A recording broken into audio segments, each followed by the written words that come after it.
In this video, we're going to talk about the Diversity Visa Lottery 2023 and process after winning the DV Lottery. Visit us at Swat&Vee channel with your questions to see how best we can help you out with your process. Please don't forget to subscribe if you're new to the channel. Let's get into the video. The winners of the 2023 Diversity Visa Lottery have been announced by the US Department of State. Out of the millions who joined the lottery last year, 55,000 people were chosen to seek permanent residency. The Diversity Immigrant Visa Program provides foreign nationals from countries that typically do not send many immigrants to the US a chance to obtain green cards. The program is often utilized by applicants who otherwise would not have battle legal immigration in the United States. The entry process is simple. Applicants fill out an online form and there is no fee to enter. To check whether they've been selected, entrants must visit the DV entrance status check portal on the State Department's website on the site. On the site, foreign nationals can enter the confirmation information they received when registering for the visa lottery to check their status. The State Department does not notify select these directly, so the only way to confirm whether you've been selected is through the status check portal. Results will be available on the portal for the end of September 2023. If you are selected, the next big question is, where should you file your green card application? At a US CIS office in the United States or any US consulate outside the United States? Let's know about the process. Next step for lottery selectees living outside the US. If you're living in a country outside the United States, you will apply for your green card at a local US embassy or consulate and attend your visa interview at your home country before entering the United States. This method is called Consular Processing. You need to fill out the main form, which is an electronic immigrant visa application on Form DS-260 for yourself and everyone in your family who is applying for a green card. After your application has been received and processed, you will receive instructions from the Kentucky Consular Center, KCC. These will explain how to send scanned copies of required supporting documents such as birth certificates, marriage certificates, and results of police record checks. Once KCC has reviewed all your documents, it will send you a date in time for your scheduled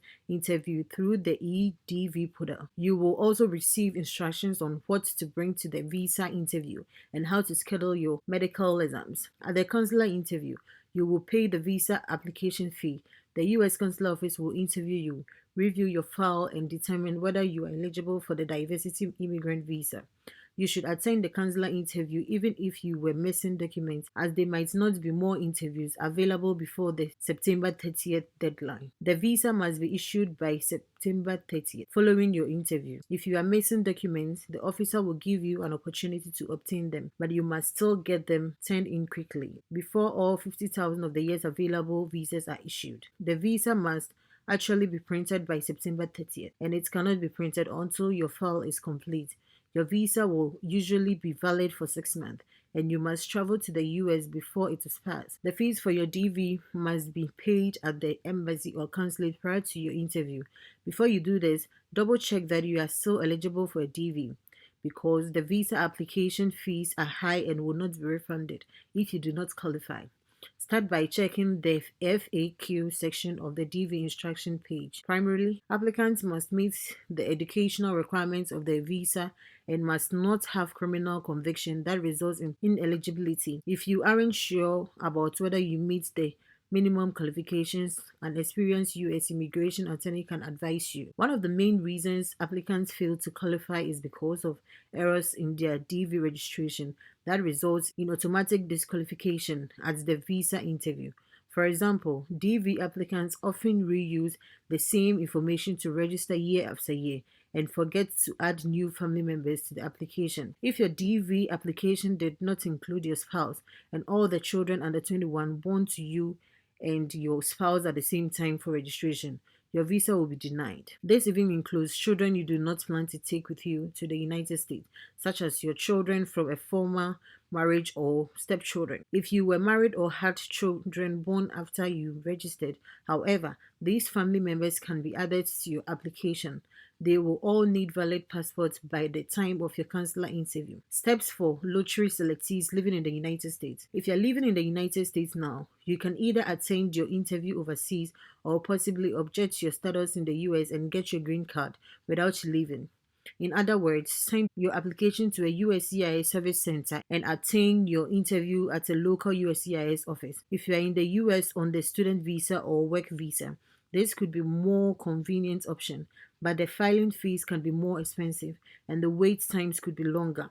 You are allowed to use this procedure only if you are already in the US legally, that is on a valid unexpired visa or other form of permissions. If, however, you are living in the United States with no legal status or have worked without authorization, or you entered illegally without a visa under the visa waiver program, you were barred from filing your green card application inside the US unless you fall under one of a few narrow exceptions. If you would just status in the US, you will still submit your applications electronically as discussed above, but you will have the additional step of filing adjustment of status paperwork. Also, there can be long waits for adjustment of status interviews depending on how backed up your local USCIS offices. Long delays could mean you did miss out on your chance for a green card. If you were considering adjusting status, an attorney could advise you as to whether this is a good idea based on your circumstances and current wait time. Regardless of how you apply, it is critical that you complete all documentary requirements as soon as you are notified that you have been accepted, if not sooner. I hope you guys found this video extremely helpful. If you know anybody that could benefit from this information, definitely make sure to share this video with them. We are all about empowering you with knowledge. So the more people that can benefit from this video, the more people will want watching this video. If you like this video, please make sure to hit that thumbs icon. Thanks for watching.